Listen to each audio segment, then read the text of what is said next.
Nos encontramos en este sexto encuentro de el Camino de Expansión con Gabriel Francisco Afanador, quien nos ha estado hablando de recordar el mensaje de Jesús. Y es que Gabriel Francisco nos viene recordando que ese camino de recordar el camino de Jesús lo hacemos cada uno en nuestro corazón, porque es allí donde venimos realmente a conectar con Él. Hemos tocado en 6 encuentros el plan del alma, cómo Gabriel Francisco comenzó este camino de conversaciones con Jesús hace 10 años en el camino de Yo Soy. Estas conversaciones, esta conexión que Él tiene con Jesús, pues la verdad no es solamente Él. Y es que, Gabriel Francisco, ahora cuando vengas, es como una invitación también a todos de que ese camino lo podemos hacer absolutamente todos, de recordar, de conectar, de tener esa conexión interna con Jesús, con nuestro Padre, porque Él está presente en cada uno de nosotros. Y cuando lo vemos desde esa forma, por supuesto, todo su mensaje viene a dar más claridad. Hola, mi querida Juana, ¿cómo vas? Hola, Gabriel Francisco, ¿cómo estás? Bien, Gabriel Francisco, estaba aquí retomando, como contándoles a todos que hemos tenido ya 5 espacios de tertulias donde todos han quedado grabados en el YouTube de Tertulias con Juana y en el Spotify para que puedan seguir como toda la secuencia, porque cuando los escuchas es muy rico el mensaje que nos has estado compartiendo. El primero que llegas y dices con una fuerza increíble es: Jesús no vino a crear una religión, vino realmente a recordarnos la fuente de donde veníamos, vino a recordarnos por qué estamos aquí. Y ese mensaje es muy bonito porque es un mensaje que va, por supuesto, para toda la humanidad, que nos recuerdas también de la integración entre lo humano y lo divino, que Jesús encarnó y que fue como todos nosotros también, que si lo entendemos de esa forma, comenzamos a mirar a Jesús no como alguien lejano ni como una figura inalcanzable, que nos lo dices también en esa forma, sino es algo que venimos a recordar en este momento, en la humanidad, recordar esa frecuencia que realmente es Jesús. Y hoy, en este sexto encuentro, pues vamos a hablar de esta última etapa de Jesús, de estos simbolismos que nos has dejado también con algunas interrogantes que quisiera también que nos aclararas un poco. Y además de recordarnos en su última etapa, que lo vimos ya anterior, la crucifixión, la última cena, la resurrección, pero vamos a retomar, no sé si quisieras retomar un poquito la resurrección, porque es un mensaje muy especial para todos nosotros, esa resurrección en esa forma, esa resurrección aquí, cómo es posible que podamos entender por qué Jesús escogió morir así en la cruz y qué significó cuando estaba en la cruz, Padre, ¿por qué me has abandonado? Bueno, pues muy interesante todo lo que planteas. O sea, hay muchas cosas para hablar de esta, como en todas las etapas de Jesús. Eh, para mí fue muy revelador en medio de estas conversaciones darme cuenta de toda la simbología que hay detrás de la vida de Jesús. A nosotros no nos hablan de esta simbología y siento que han pasado desapercibidas para nuestros ojos y también las creencias que tenemos alrededor del tema de Jesús nos impiden ver todo lo que hay en la profundidad. Realmente Jesús es toda una experiencia que tiene una cantidad de mensajes, que tiene una cantidad de símbolos, que expresa una cantidad de enseñanzas y de cosas que son muy relevantes para nuestra vida actual. Porque me parece que también es muy importante que pongamos en contexto que el tema de Jesús no es un tema netamente histórico, no es como que vamos a recordar lo que pasó hace 2000 años de un personaje que cambió la historia de la humanidad, sino que es algo que en este momento tiene mucho que ver con lo que estamos viviendo y de cómo podemos transitar lo que estamos viviendo como experiencia humana en estos tiempos. Entonces, por alguna razón, Jesús tomó la decisión de volver a expresar este mensaje, a traer este mensaje y hacerlo vida después de 2000 años. Eso no es casualidad. es porque las condiciones de lo que estaba pasando hace 2000 años y lo que está pasando en este momento con la humanidad, pues tienen puntos de encuentro. Hay cosas que están relacionadas entre lo que estábamos viviendo hace 2000 años y lo que estamos viviendo hoy en día. Y, y en ese sentido, lo hemos hablado varias veces en estas conversaciones, es importante recordar que la venida de Jesús hace parte de un plan. O sea, no es algo improvisado, no es algo que se inventó el alma de Jesús, es algo que responde a un plan más grande en donde el propósito principal es que nosotros como humanidad podamos comenzar a recordar. Y cuando hablo de recordar, hablo de volver a recordar cuál es nuestro origen, de dónde venimos, también recordar para qué vinimos, qué es lo que estamos experimentando acá en la Tierra, y también para reconocer cuál es nuestra misión y lo que vinimos a compartir, tanto con el planeta como con el resto de los seres que viven acá en el planeta. Entonces, recordar es mucho más profundo de lo que nos imaginamos. Recordar juega un papel súper importante dentro de nuestro proceso espiritual. En gran parte lo que estamos experimentando y viviendo tiene que ver con un proceso de recordar todo lo que tiene que ver con nuestro origen y lo que vinimos a compartir. Ahora, 2000 años después, hay algo que está sucediendo que es muy importante y es algo de lo que casi no se habla. Yo lo mencioné en una de las conversaciones, pero lo voy a volver a tocar. Y es que este proceso que estamos viviendo como humanidad en estos tiempos está en gran parte jalonado por el tema planetario. La Tierra es un planeta que tiene, como cualquier ser vivo, tiene corazón, tiene alma, y la Tierra como planeta que nos acoge está buscando volver a experimentar la gracia y la belleza que un día conoció, que conoció en otras eras, en otros momentos de su historia, y quiere volver a vivir y experimentar eso. Pero para poder volver a experimentar eso, la Tierra necesita elevarse en frecuencia, necesita cambiar de conciencia, necesita poder experimentar algo nuevo que la lleve a ese otro momento de su historia donde experimentó todo eso en un pasado que llamábamos eras de luz o eras donde se vivía desde esa plena conciencia. Entonces, para que la Tierra pueda alcanzar ese proceso, pueda lograr ese fenómeno, nosotros como huéspedes de la Tierra estamos siendo invitados a acompañar a la Tierra en ese proceso. Nosotros jugamos un papel muy importante dentro de ese proceso de ascensión planetaria, de cambio de frecuencia o de cambio de conciencia, porque en la medida que nosotros hagamos el trabajo, aceptemos la invitación y hagamos todo esto, lo que estamos haciendo es elevar la energía, elevar la frecuencia, elevar la conciencia, que es lo que le va a permitir a la Tierra alcanzar ese otro nivel que está buscando desde hace un tiempo. Entonces, ¿por qué lo menciono? Porque a veces creemos que el ser humano es el protagonista acá en la Tierra, que todo gira alrededor nuestro, que somos seres, que somos los más importantes dentro del universo y que todo gira alrededor nuestro. Y la verdad es que eso no es tan así.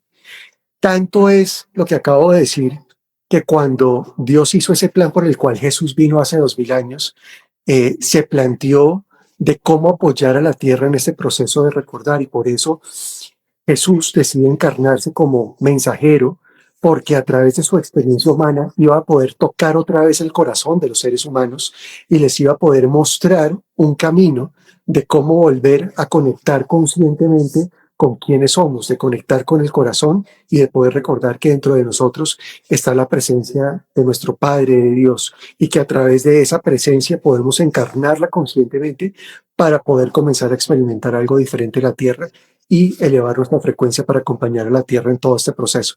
Entonces, eso como para poner un poco en contexto lo que vamos a hablar. Las etapas que tú mencionas, que son los últimos días de Jesús, son etapas que yo fui descubriendo a lo largo de las conversaciones, que son etapas que tienen una gran simbología. ¿Qué quiere decir eso? Quiere decir que no son tan simplemente como que llegó la Pascua, como que entró Jesús en Jerusalén y que llegó un momento que llamaron la última cena y después lo condenan y termina crucificado y después resucita al cabo de varios días y ya. Eso no es tan así, tan sencillo. Cada uno de esos momentos, de cada una de esas etapas finales de Jesús, está contando una parte de la historia que entrega un mensaje mucho más profundo.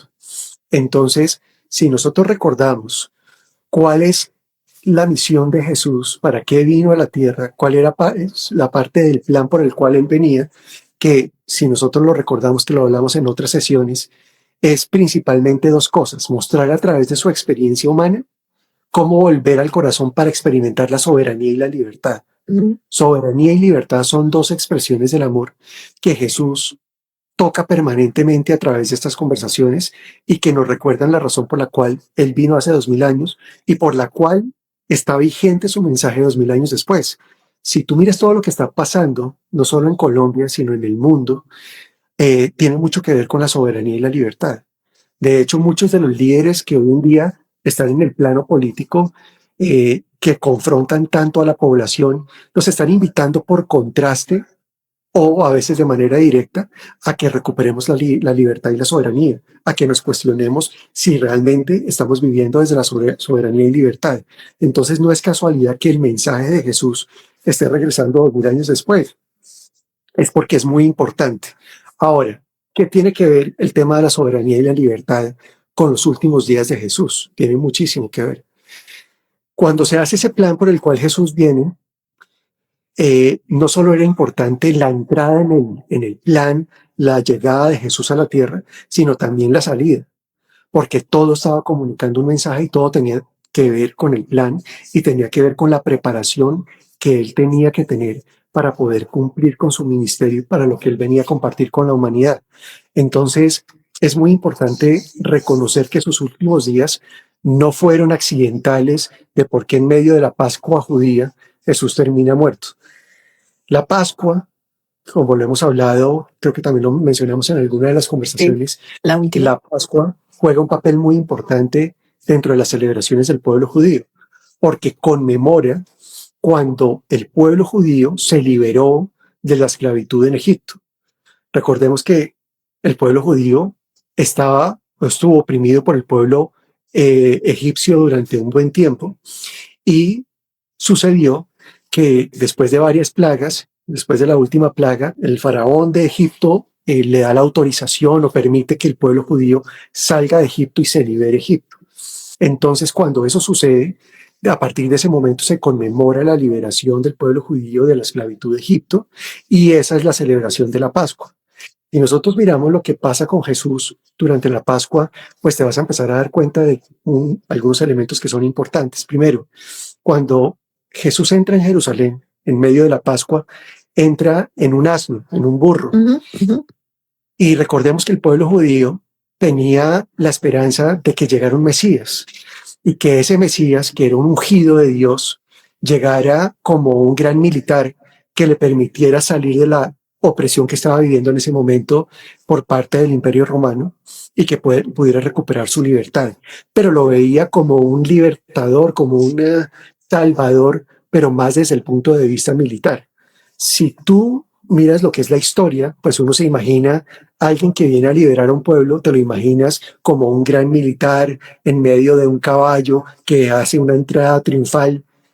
Y cuando tú miras lo que pasó con Jesús en el momento de la Pascua judía, él llega en un burro, en un animal muy sencillo, en un animal que podría pasar desapercibido para muchos, pero lo hace porque su entrada está comunicando algo diferente, y es que eres el Mesías, pero no el Mesías que viene a liberar a través del poderío militar, sino es el Mesías que una vez reconoce la presencia de Dios en él y comienza a encarnarse Cristo, ese Mesías, porque la palabra Cristo y Mesías son sinónimos.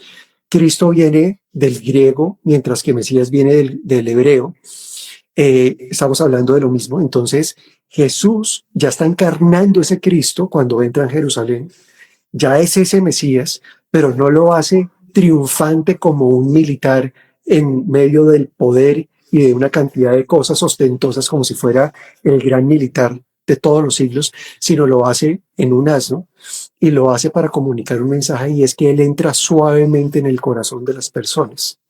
Él viene a mostrar un nuevo camino, no a través de la fuerza, no a través de la guerra, no a través de la violencia, sino lo hace entrando en el corazón de todos, mostrando ese camino de regreso al corazón para mostrar que ese Cristo que él ya estaba habitando y encarnando, todos podemos encarnarlo, que todos lo podemos reconocer en nuestro interior y podemos comenzar a encarnarlo. Entonces, desde la misma entrada de Jesús, en la época de la Pascua, cuando en sus últimos días, te está hablando que Él ya viene a mostrar aspectos que no son tan evidentes.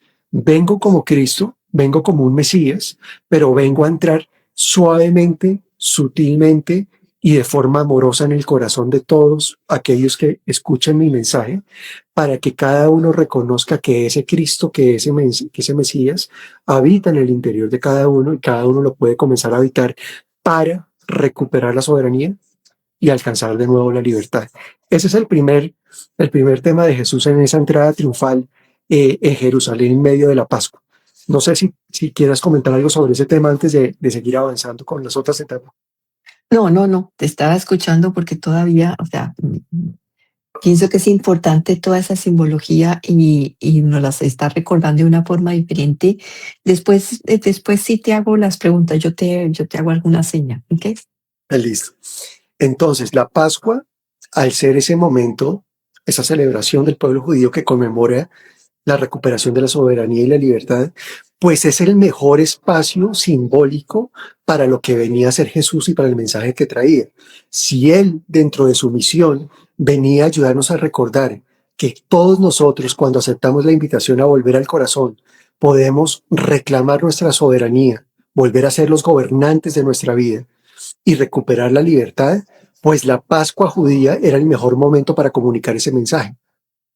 En vez de decirlo explícitamente, de decirle a todo el mundo, como estamos celebrando la Pascua judía, que tiene que ver con la soberanía y la libertad, porque es que yo vine a ayudarles a ustedes a recordar que son soberanos de su reino y que pueden experimentar esa libertad que los va a llevar a vivir el cielo en la tierra. Él lo hizo de manera simbólica y metafórica. Escoge el momento de la Pascua dentro del plan para que sea su última etapa y para comunicar la importancia en su mensaje de volver al corazón, de entrar triunfantemente en el corazón para reclamar la soberanía y recuperar la libertad.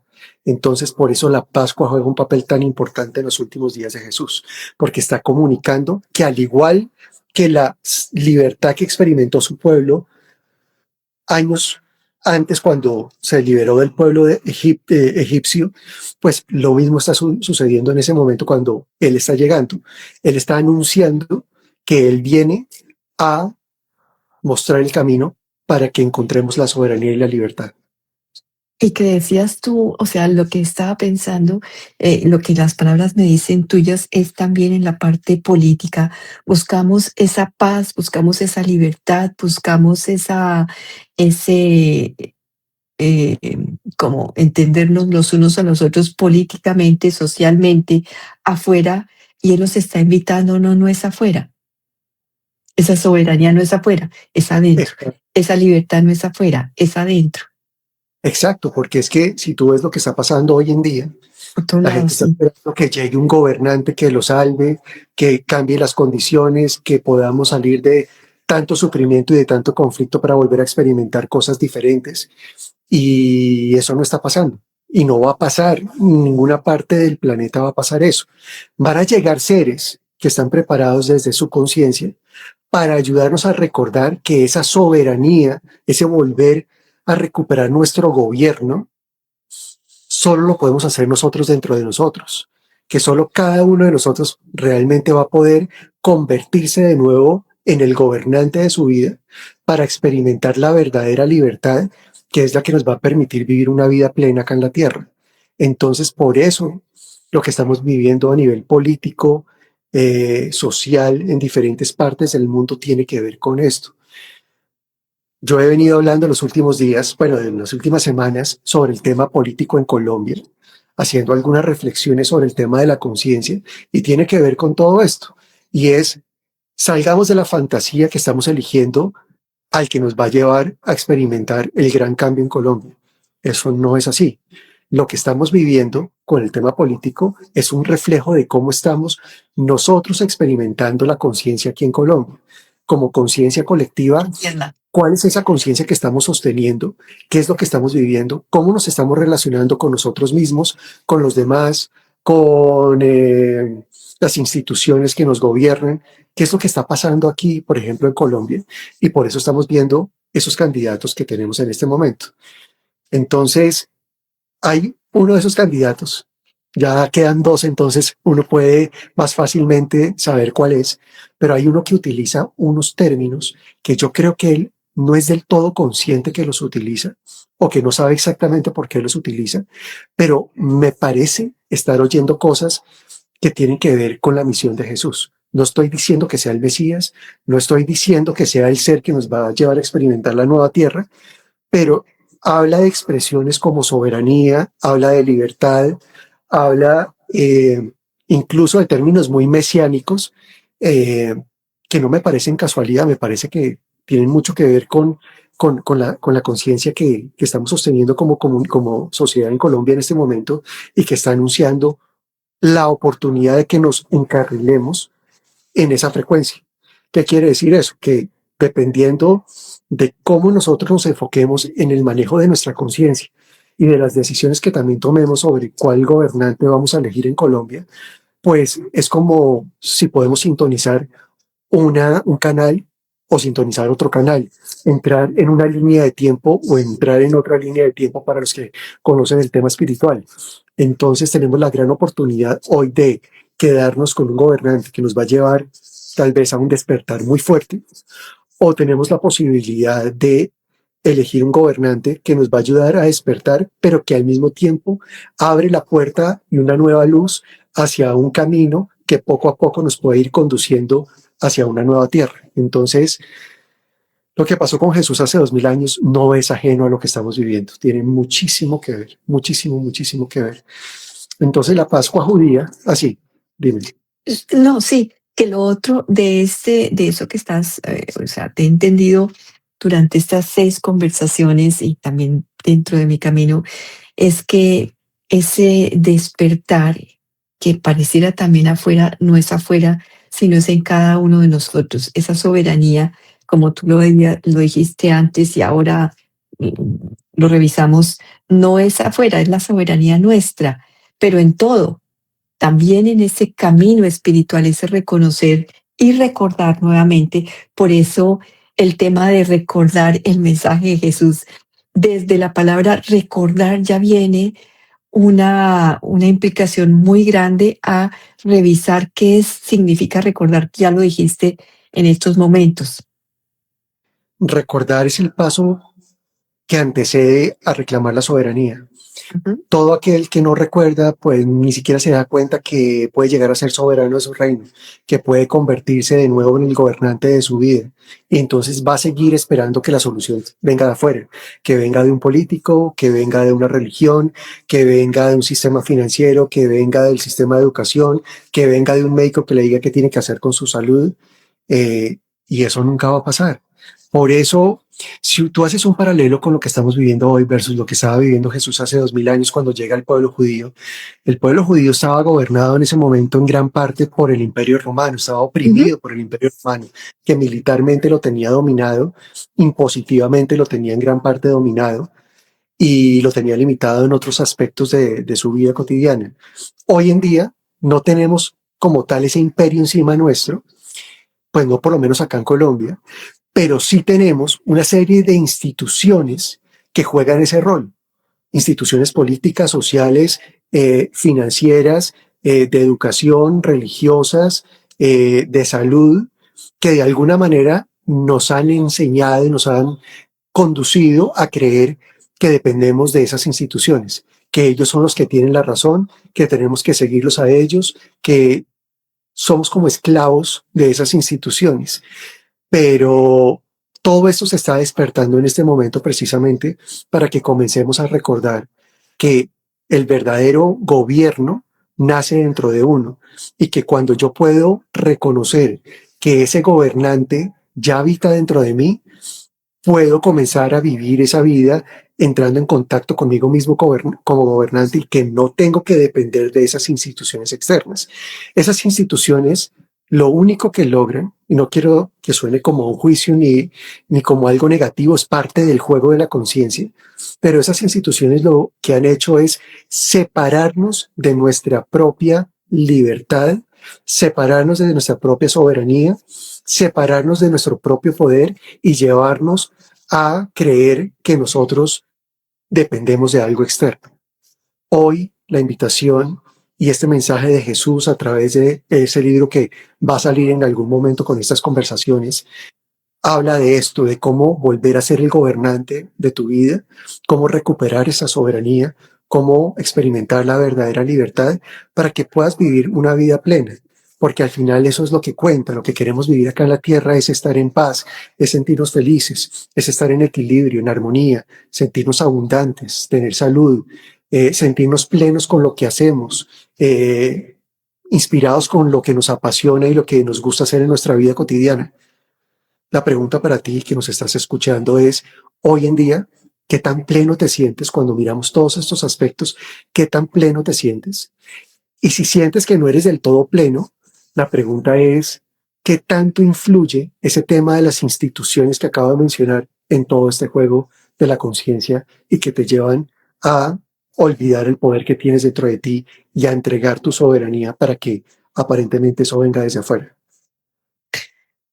Y te voy a hacer también, pues, otro punto allí, y es realmente, cuando miramos todo eso afuera, es el mayor oponente, ¿dónde lo tienes tú? Si está realmente afuera o está dentro de ti mismo.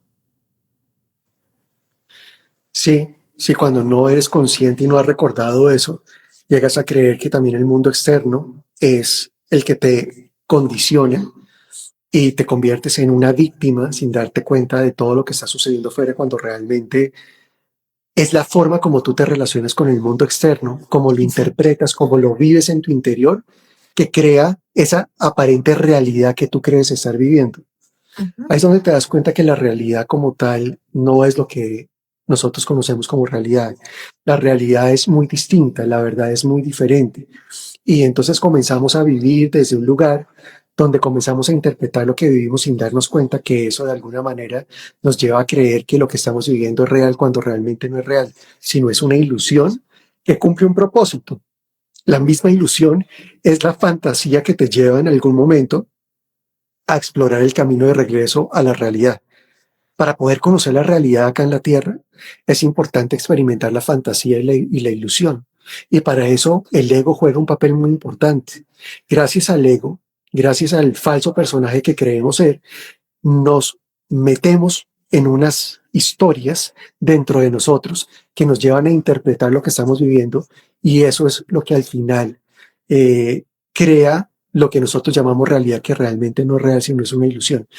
Pero esa aparente realidad que llamamos ilusión es la que nos lleva a experimentar el conflicto, el sufrimiento. Mm. Y cuando experimentas el conflicto y el sufrimiento, llega un punto en el que te saturas, donde dices, ya no quiero más. Y te comienzas a hacer preguntas que de pronto antes no te hacías. Y la pregunta es, ¿será que puedo vivir la vida de una manera diferente? ¿Será que puedo explorar otro camino? ¿Será que hay otras maneras de vivir eso que estoy viviendo? Y cuando eso sucede, se abre una puerta que te lleva a regresar y a comenzar a explorar esos otros caminos que te invitan a converger en la verdadera realidad. ¿Cuál es la realidad? La verdadera realidad, la que Jesús vino a mostrar hace 2000 años, que es ese camino de regreso al corazón. Cuando él dice yo soy el camino, ese yo soy el camino, lo que él está diciendo en pocas palabras es yo les voy a mostrar un camino para que ustedes puedan trascender la ilusión, puedan regresar de nuevo a entrar en contacto con su corazón, en su interior, en el corazón, recordar quiénes son, recuperar su soberanía, experimentar la libertad, reconocer la presencia de Dios dentro de ustedes, encarnar esa presencia y vivirla plenamente para que ustedes puedan crear el reino de los cielos en la tierra. Es exactamente lo mismo que estamos hablando en este momento. No hay ninguna diferencia ni ninguna disociación entre la misión y el mensaje de Jesús y lo que estamos intentando experimentar hoy, 2000 años después. Hoy está despertando la semilla que sembró Jesús hace 2000 años. Dentro de todas esas conversaciones que te hacía la pregunta inicialmente, ¿por qué esa forma de morir en la cruz, algo tan difícil, ¿cierto? Y ese momento cuando dice, que te lo hacía al principio también la pregunta, Padre, ¿por qué me has abandonado? Él se sintió también abandonado, él sintió también en esa crisis, sintió esa, así como a veces cuando no necesariamente tienes que estar en la cruz para sentirte de golpe en esos momentos oscuros que un hijo se te murió o que pasas unas situaciones, todos pasan, todos pasamos situaciones oscuras. ¿Cómo ves tú esa parte? ¿Y cómo te Mira, la habló Jesús también en esas sí, conversaciones? a mí me gusta hablar desde lo que yo he recibido, de las conversaciones que he tenido con él, de Exacto. lo que he conversado con él.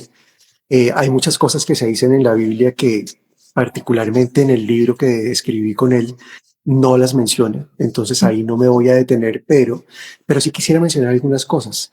Eh, Hay un tema muy importante antes de la crucifixión y es lo que llamamos nosotros la última cena. Esa última cena ha sido de las conversaciones que más me revolucionó a mí dentro del libro, porque fue la única conversación que escribí en dos tiempos. ¿A qué me refiero con que la escribí en dos tiempos? Cuando yo venía en esas conversaciones con Jesús, teniendo las conversaciones con él, y estábamos escribiendo este libro, tuve esta conversación sobre la última cena y fue muy interesante y muy llamativa en cuanto a lo que me compartió, especialmente a nivel simbólico. Pero después, un tiempo después, como todavía no se ha publicado el libro, llegó la Semana Santa y en Semana Santa se activó otra vez esa conversación y sentí el llamado a sentarme de nuevo con Jesús a tener esta conversación. Y fue una conversación que se amplificó, es la conversación más larga de todo el libro, donde él revela algo que es muy bonito y que es súper interesante, porque habla de la esencia del juego de la conciencia que nosotros experimentamos. Él habla de un tema en donde menciona que la última, lo que nosotros llamamos la última cena, es el plan mayor. Es una expresión del plan mayor. Es decir, nos trata de mostrar las razones por las cuales nosotros estamos teniendo toda esta experiencia espiritual acá en la tierra y cómo empalma eso a la luz del plan que tiene la fuente, Dios, mi Padre, como lo queramos llamar, y cómo nos reunimos todos nosotros como creación de Dios alrededor de esa fuente para compartir y para encontrarnos en el corazón, para experimentar la unidad y la totalidad. Entonces es una conversación que es muy profunda y que revela muchos aspectos que a mí particularmente me revolucionaron, me parecieron espectaculares, porque una de las preguntas que a mí me surgió a lo largo de la escritura del libro es, y él lo menciona en varias conversaciones, cada uno tiene su propia verdad.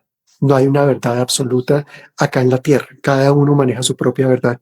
Entonces yo me estaba cuestionando mucho sobre ¿y cuál sería la verdad absoluta? ¿Será que existe la verdad absoluta? Y cuando aparece esta conversación de la última cena, pues me doy cuenta que cuando él revela lo que sucede en ese plan mayor, pues está hablando de la verdad absoluta. Es decir, cómo se ve la realidad desde la perspectiva de la fuente.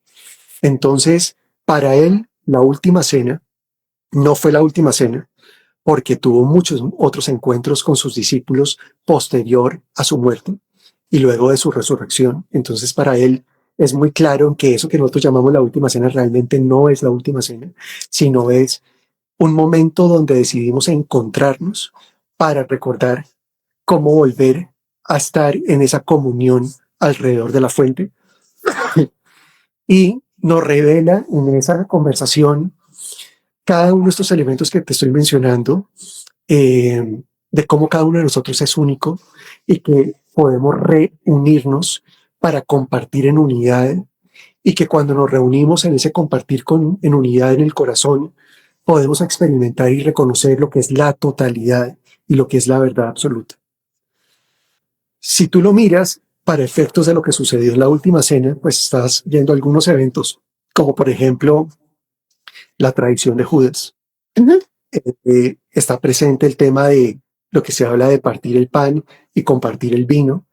Se ujú. habla de el lavado que él hizo de los pies de los discípulos.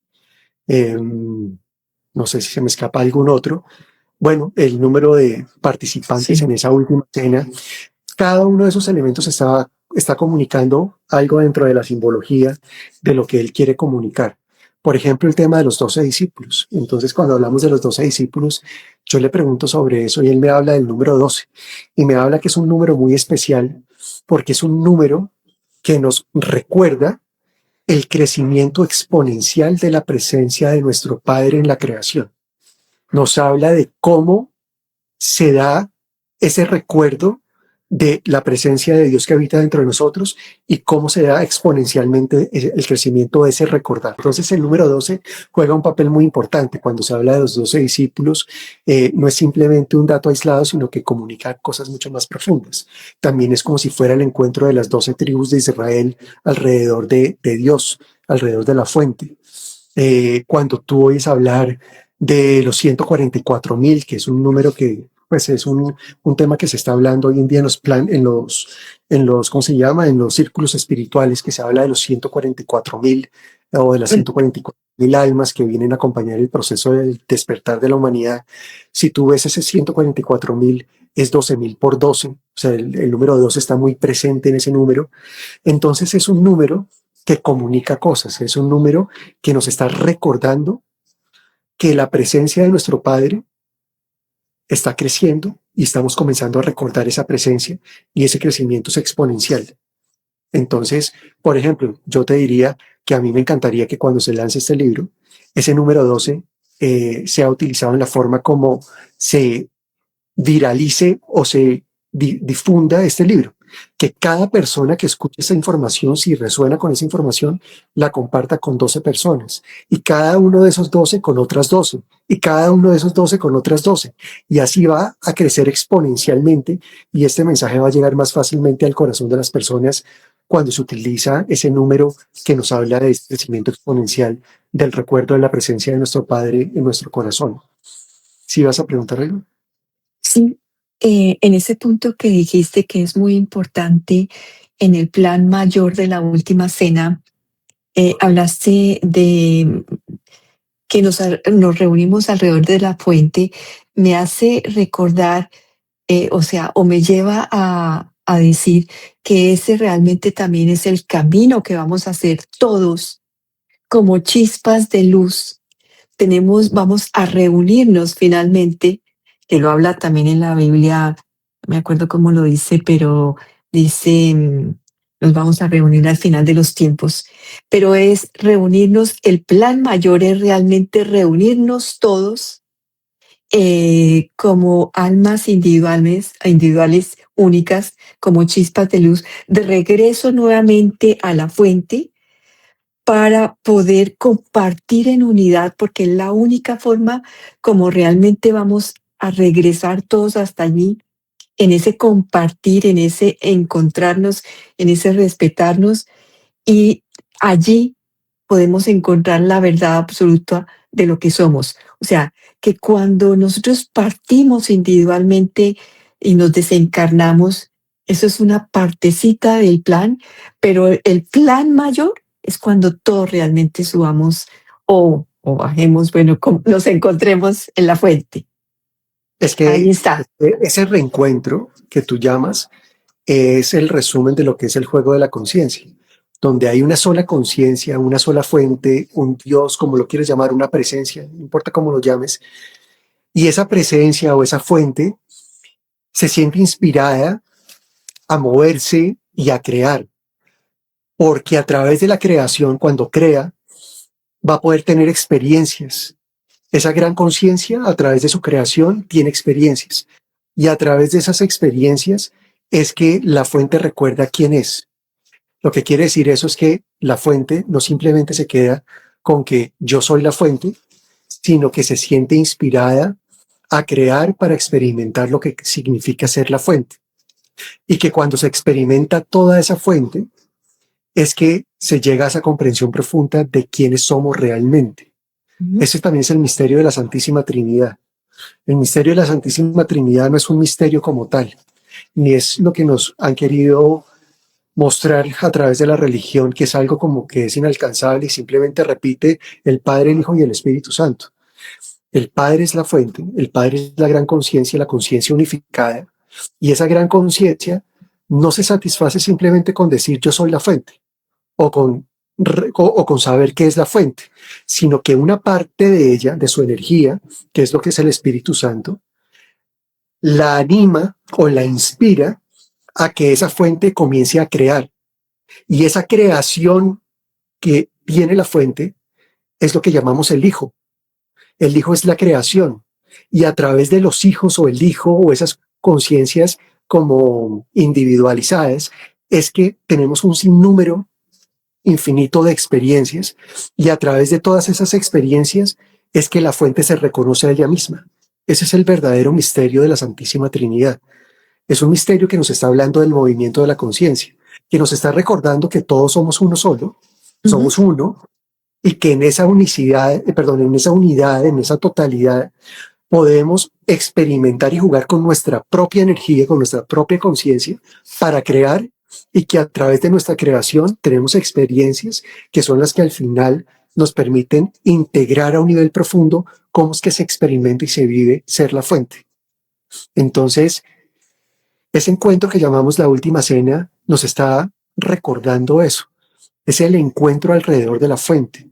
Es el encuentro de cada uno de esos discípulos, que es un microuniverso, que es un hijo, que es una parte de la creación, que es una de las 12 tribus de Israel, que se reúnen alrededor de la fuente, en este caso Jesús, para recordarnos que cuando nos reunimos y compartimos el amor, como dices tú, compartir en unidad, reconocemos lo que es la totalidad. Por eso te hablo del plan mayor. Lo que pasó en la última cena es el recuerdo del movimiento de conciencia que hacemos, del plan total y de la Santísima Trinidad, que nos invita a recordar que estamos en un juego de conciencia, en un espacio de conciencia donde estamos experimentando para recordar lo que es la unidad y la totalidad. Ese es el sentido de la última cena. Y los discípulos, llevándolo también a cada uno de nosotros, todos somos discípulos. Cuando hemos comprendido quiénes somos, de dónde venimos y qué venimos a hacer, cuando hacemos esa parte ya creativa de compartir, de regalar a los otros lo que venimos a hacer, se multiplica exponencialmente esa luz que ya somos. Es que ahí es que recuerdas quién eres. Por eso empata con el plan por el cual Jesús vino hace 2000 años. Cuando dentro del plan divino, dentro del Padre Celestial, que decide que la humanidad está muy perdida, o sea que en medio del juego se le olvidó quién es y de dónde viene y para qué viene, decide crear un plan para que venga un mensajero a comunicar algo que ayude a recordar, para que volvamos otra vez a experimentar esa unidad y esa totalidad. Y ese fue Jesús.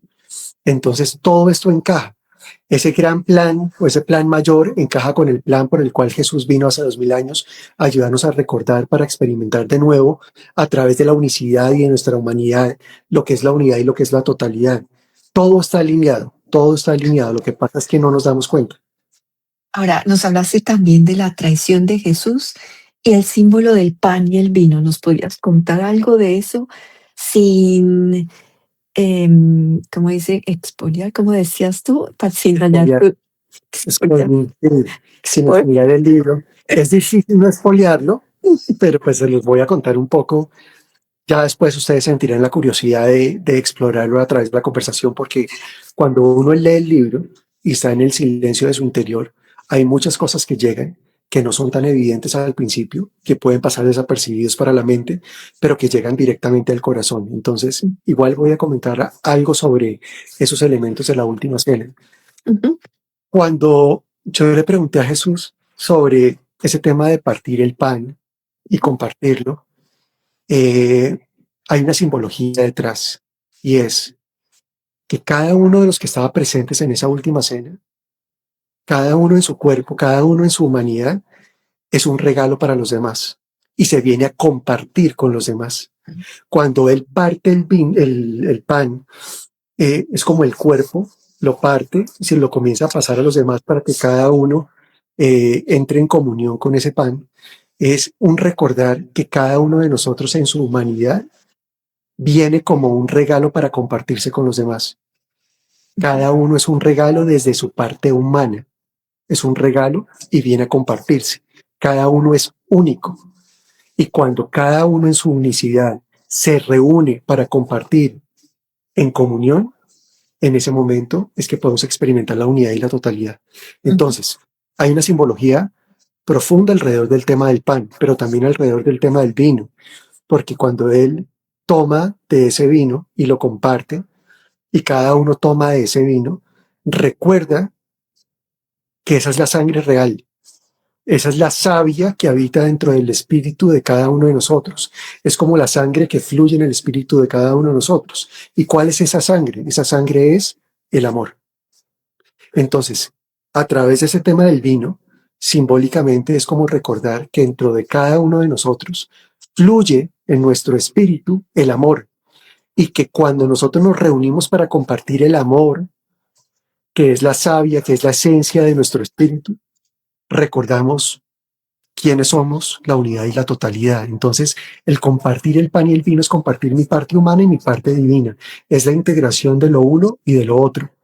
Entonces, es muy bonito porque te habla de la coherencia de la misión y del mensaje de Jesús a lo largo de su ministerio. Jesús nunca habló de ser un ser divino, perfecto e inalcanzable. Por eso es que lo que plantea la religión, en mi opinión, o mucho de lo que plantea, porque no todo, es incoherente. Jesús no fue un ser inalcanzable. Jesús fue tan humano como todos nosotros.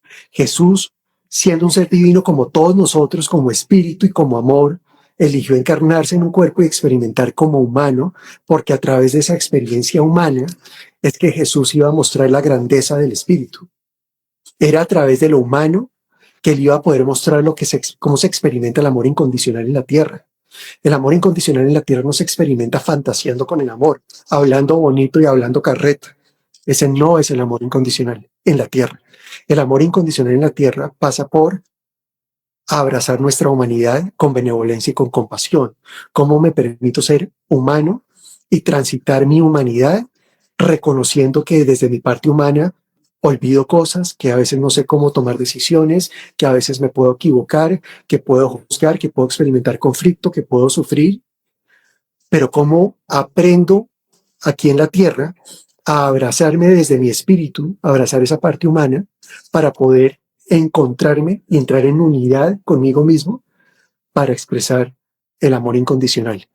Entonces, tú lo ves en la última cena cuando él parte el pan y comparte el vino, está hablando de lo mismo, está hablando de somos humanos y somos divinos.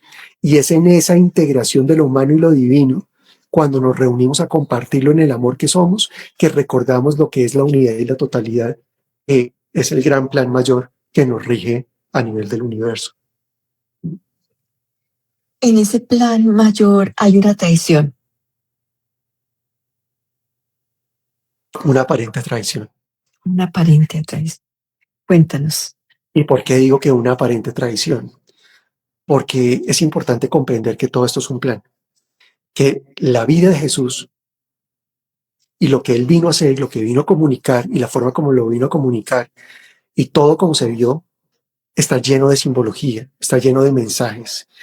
Y las condiciones se tenían que dar de cierta manera para comunicar ese mensaje y sembrar la semilla de lo que llamamos la conciencia crística, que es lo que está comenzando a germinar 2000 años después. En ese sentido, era muy importante que Jesús, sus últimos días, estuvieran ligados a la Pascua judía, por lo que ya había explicado. La Pascua judía es la celebración o la conmemoración de la libertad del pueblo judío de su esclavitud en Egipto. Y como Jesús venía en su mensaje y a través de su misión a recordarnos cómo reclamar de nuevo la soberanía y volver a vivir la verdadera libertad, era muy importante que él muriera como el Cordero de la Pascua.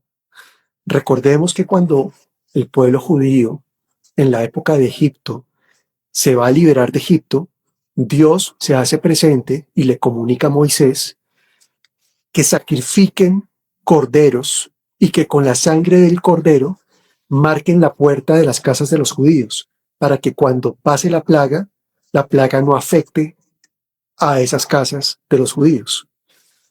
Eso fue lo que sucedió. El pueblo egipcio pues sufrió las consecuencias de esa plaga, y cuando eso sucedió entendieron que lo que tenían que hacer para no seguir experimentando eso que estaba pasando con las plagas era permitir que el pueblo judío se liberara y se fuera. Entonces el cordero simbólicamente juega un papel fundamental en toda esa historia, porque no solo es ese animal puro e inocente de corazón, sino que además es parte del mensaje y del lenguaje que utilizaron en ese momento para anunciar la liberación del pueblo judío. A través de marcar las puertas, fue lo que anunció que próximamente el pueblo judío entraría en la libertad. Entonces, en esa conmemoración de la Pascua judía, se sacrificaba el cordero. Y Jesús es considerado no solo como el pastor del rebaño, sino también como el cordero pascual, el que viene a anunciar la liberación. Entonces, mira la cantidad de simbolismo que hay en todo esto. Era muy importante que los últimos días de Jesús estuvieran enmarcados por la Pascua judía y que él muriera o se entregara como ese cordero pascual, ese cordero que anuncia ese gran mensaje de liberación.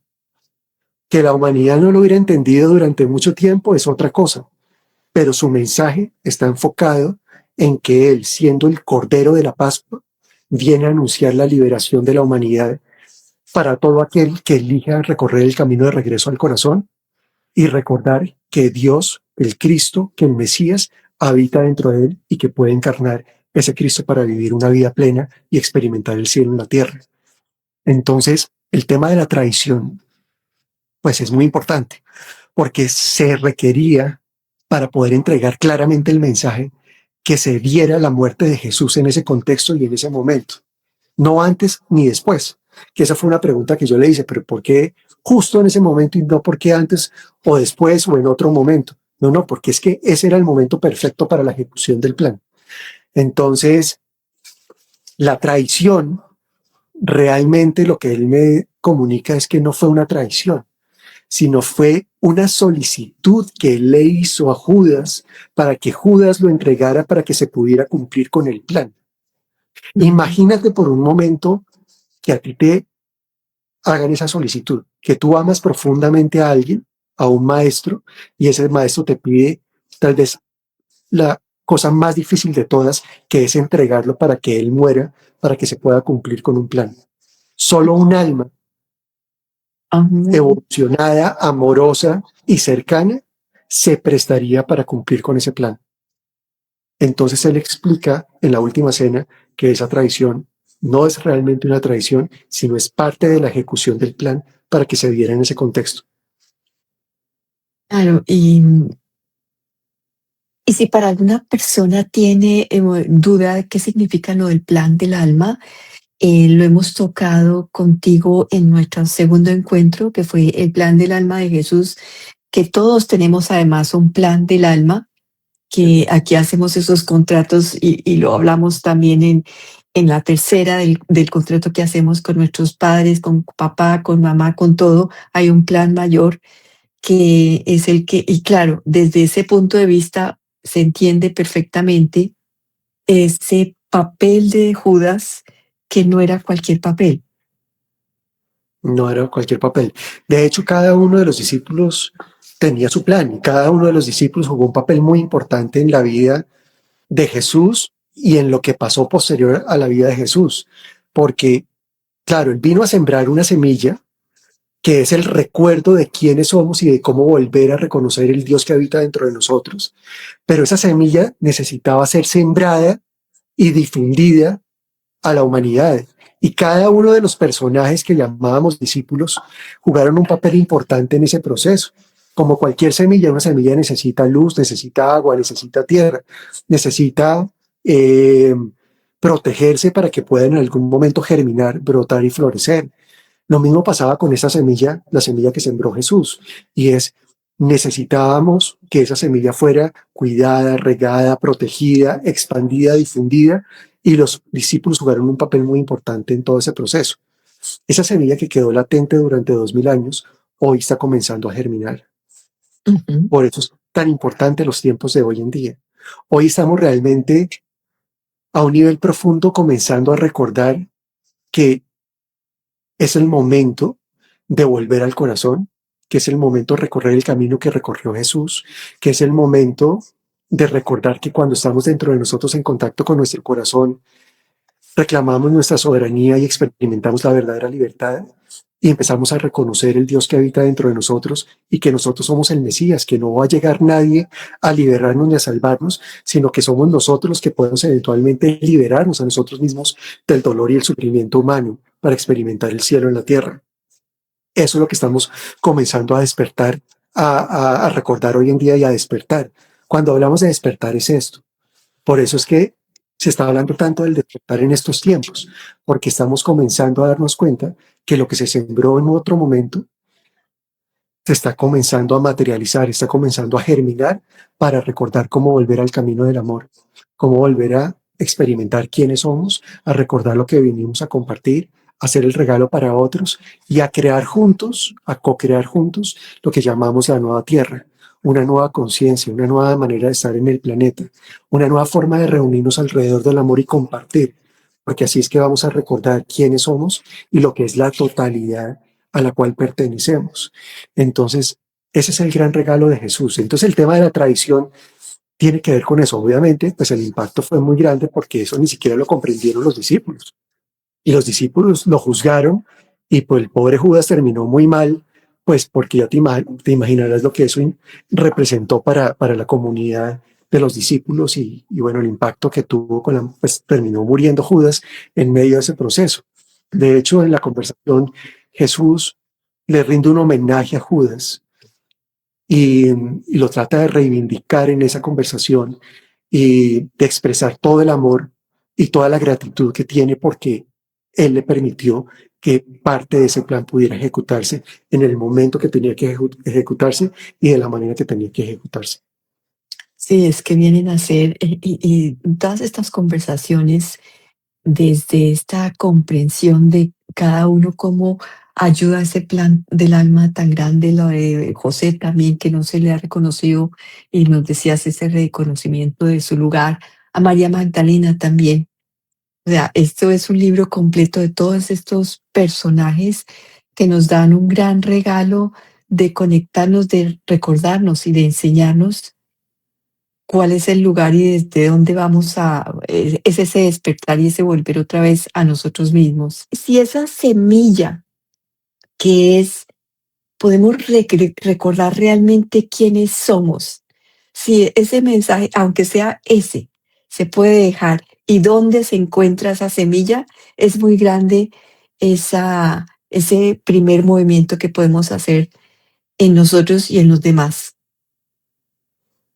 ¿Es una pregunta? ¿Quieres que un No, no, Ok. estoy diciendo, y si tienes algún comentario para cerrar, pues Sí, bienvenido. una de las cosas que a mí me sorprendió con el libro es que yo, y de hecho estoy viendo que Cris Piamba, que es una compañera mía de descodificación biológica, persona que quiero mucho y me encanta que esté conectada escuchando esta información porque a ella le debo una pregunta que me hizo hace muchos años cuando yo estaba hablando del yo soy y me preguntó sobre la conciencia crística y casi me corcho, o sea, yo no sabía qué contestar sobre el tema, pero me llevó a profundizar y pues ahora escribiendo el libro pude comprender en profundidad lo que es el tema de la conciencia crística.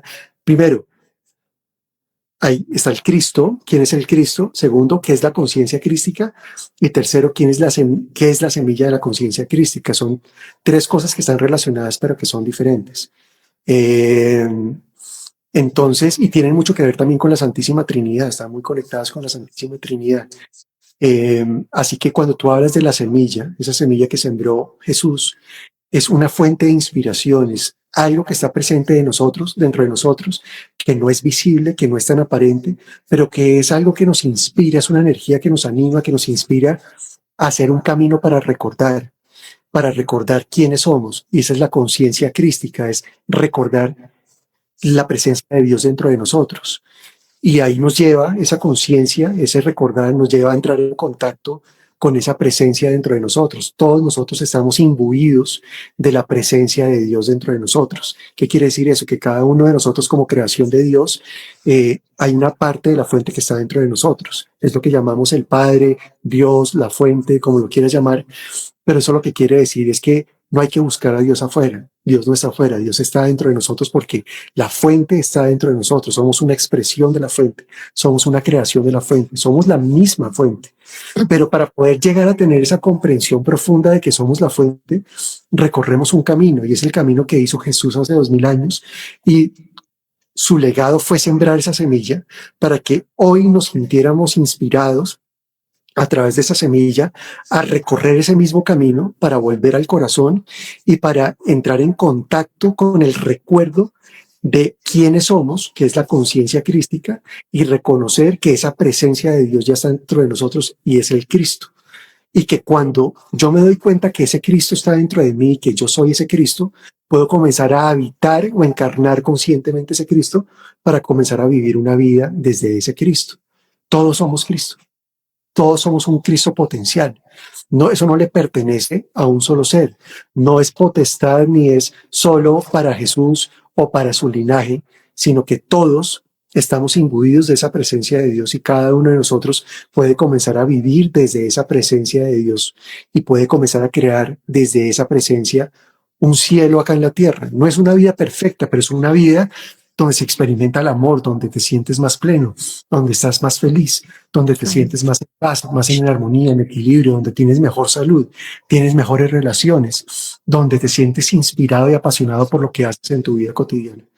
Ese es el Cristo, el que te anima a hacer todo eso. Esa es la presencia de Dios dentro de todos nosotros. Y eso es lo que venimos también todos a experimentar en esta tierra, que venimos a recordar. Gabriel Francisco, gracias. Vuelvo y les digo, todos nuestros encuentros están en el YouTube. A Gabriel Francisco lo puedes seguir en su Instagram. Yo soy Gabriel Francisco.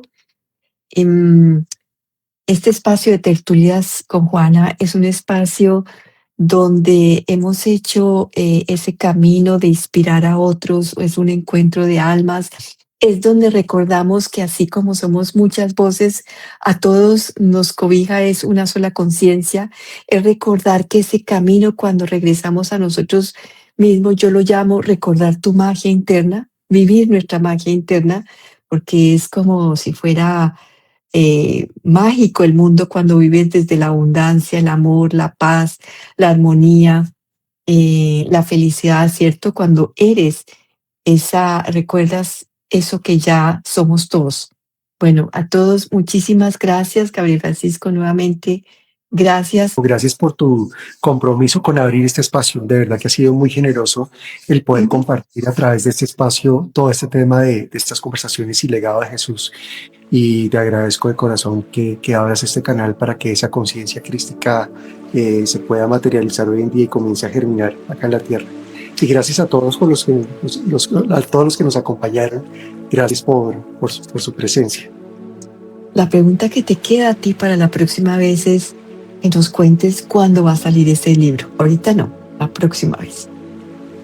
Y no se sabe, porque dependo de arriba para saber cuándo es el momento para entregar. Hay una cosa muy importante, entender eso. Por mí, o sea, el libro está escrito, pero por mí lo publicaría dentro de poco, pero no depende realmente de mí, porque tal vez están sucediendo cosas a nivel energético que preparan mejor a las personas para poder recibir este mensaje. Entonces me toca estar muy atento y escuchar cuándo es el mejor momento para poder lanzar este libro, y todavía no tengo esa claridad. No es porque no lo quiera hacer, ni porque realmente el libro le falte algo como tal en la escritura, el libro está escrito, sino es porque hay que encontrar el momento energético que más se ajusta a lo que se busca dentro del plan. Gracias por recordarnos que somos instrumentos de Dios, y cuando escuchamos, cuando nos sintonizamos, podemos ser realmente esos mensajeros que Él nos pide. Bueno, un abrazo a todos, muchísimas gracias. Un abrazo, cuídense mucho, feliz tarde, chao. Chao.